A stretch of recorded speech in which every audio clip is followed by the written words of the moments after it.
धर्मराज युधिष्ठिर ने भगवान श्री कृष्ण से विनम्र भाव से कहा, हे प्रभु, मैं आपको बार बार प्रणाम करता हूं।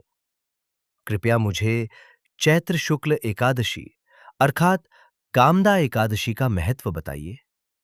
भगवान श्री कृष्ण मुस्कुराए और बोले, हे धर्मराज, यही प्रश्न एक समय राजा दिलीप ने गुरु वशिष्ठ जी से पूछा था। अब मैं तुम्हें वही पवित्र कथा सुनाता हूं। प्राचीन काल में भोगीपुर नाम का एक अत्यंत समृद्ध और सुंदर नगर था। उस नगर पर राजा पुंडरीक का शासन था, जो ऐश्वर्य और वैभव से परिपूर्ण था। भोगीपुर में गंधर्व, किन्नर और अप्सराएं निवास करते थे। वहां संगीत, नृत्य और उत्सव का वातावरण सदा बना रहता था। इसी नगर में ललित और ललिता नामक एक गंधर्व दंपत्ति रहते थे। उनका प्रेम इतना गहरा था कि वे एक दूसरे के बिना एक पल भी नहीं रह सकते थे। एक दिन राजा पुंडरीक की सभा में भव्य संगीत समारोह आयोजित हुआ। गंधर्व ललित भी अपने मधुर स्वर से सभा को मंत्रमुग्ध कर रहा था। लेकिन गाते गाते उसका मन अपनी प्रिय पत्नी ललिता की स्मृति में खो गया।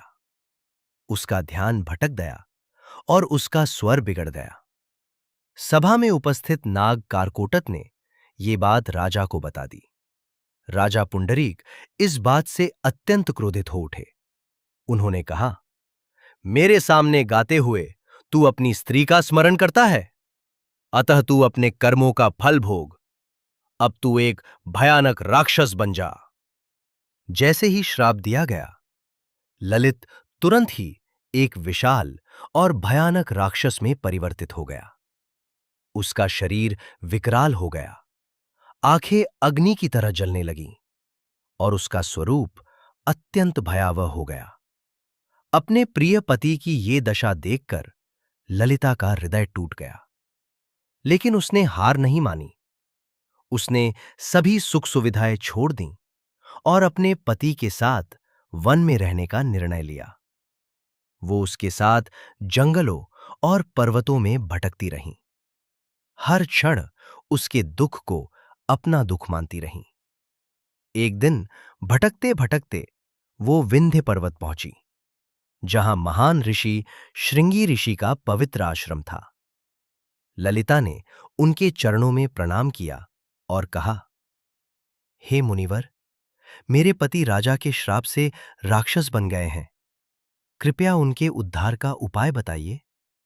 ऋषि श्रृंगी ने करुणा से भरकर कहा, हे गंधर्व कन्या, चैत्र शुक्ल पक्ष की जो एकादशी आती है, उसे कामदा एकादशी कहते हैं। इस व्रत को करने से मनुष्य के सभी पाप नष्ट हो जाते हैं। यदि तुम श्रद्धा से ये व्रत करो और उसका फल अपने पति को समर्पित करो, तो वो अवश्य ही राक्षस योनि से मुक्त हो जाएगा। मुनि के ऐसे वचन सुनकर ललिता ने चैत्र शुक्ल एकादशी आने पर उसका व्रत किया और द्वादशी को ब्राह्मणों के सामने अपने व्रत का फल अपने पति को देती हुई भगवान से इस प्रकार प्रार्थना करने लगी, हे प्रभु, मैंने जो ये व्रत किया है, इसका फल मेरे पतिदेव को प्राप्त हो जाए, जिससे वो राक्षस योनि से मुक्त हो जाए। एकादशी का फल देते ही उसका पति राक्षस योनि से मुक्त होकर अपने पुराने स्वरूप को प्राप्त हुआ। फिर अनेक सुंदर वस्त्राभूषणों से युक्त होकर ललिता के साथ विहार करने लगा। उसके पश्चात वे दोनों विमान में बैठकर स्वर्गलोक को चले गए। वशिष्ठ मुनि ने कहा, हे राजन, कामदा एकादशी का व्रत करने से सभी पाप नष्ट हो जाते हैं। यहां तक कि राक्षस जैसी योनि से भी मुक्ति मिल जाती है। इस व्रत के समान कोई अन्य व्रत नहीं है। इसकी कथा सुनने या पढ़ने से वाजपेय यज्ञ के समान पुण्य प्राप्त होता है। यदि आपको ये पवित्र कथा प्रेरणादायक लगी हो, तो इसे अपने परिवार और मित्रों के साथ अवश्य साझा करें। जय श्री विष्णु।